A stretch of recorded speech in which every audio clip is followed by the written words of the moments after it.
আজি মহাশিৱৰাত্ৰি। পবিত্ৰ মহাশিৱৰাত্ৰি উপলক্ষে শিৱ মন্দিৰসমূহত দেখা গৈছে ভক্তৰ ব্যাপক সমাগম। ওদালগুৰি চহৰত থকা শিৱ মন্দিৰসমূহতো পুৱাৰ পৰা ভিৰ কৰিছে ভক্তসকলে। সকলোৱে হাতে হাতে ধূপ ধূনা চাকি লৈ শিৱ মন্দিৰত সেৱা জনাইছে নিজৰ লগতে আপোনজনৰ মনোবাঞ্ছা পূৰণৰ বাবে। ওদালগুৰি চহৰৰ লাচিত ৰোড শিৱ মন্দিৰ, ৰেল ষ্টেচনৰ সমীপৰ ষ্টেচন শিৱ মন্দিৰতো দেখা গৈছে একেই পৰিৱেশ। বঢ়িয়া। আমাৰ তাৰমানে ৰাতিপুৱাৰ পৰা আজি যথেষ্ট ভক্তগণ বীৰ বাট নোপোৱা অৱস্থা। আমি নিজে ভবা নাছিলোঁ যে ইমান আজি ভক্তগণ ইয়াত জমা হ'ব, ভাবিব নোৱাৰাকৈ। আৰু দিনজোৰা কাৰ্যসূচীৰে আজি মহাশিৱৰাত্ৰি পালন কৰা হৈছে। ৰাতিপুৱাৰ পৰা যথেষ্ট ভক্তৰ ভিৰ, আবেলিলৈকে ৰাতিলৈকে নাম কীৰ্তন ভোগৰ আয়োজন কৰা হৈছে।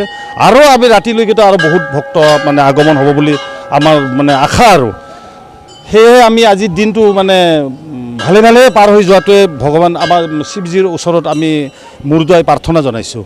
ধন্যবাদ। ওদালগুৰিৰ পৰা মণ্টু কলিতা ৰিপৰ্ট, এনিভাৰত 24।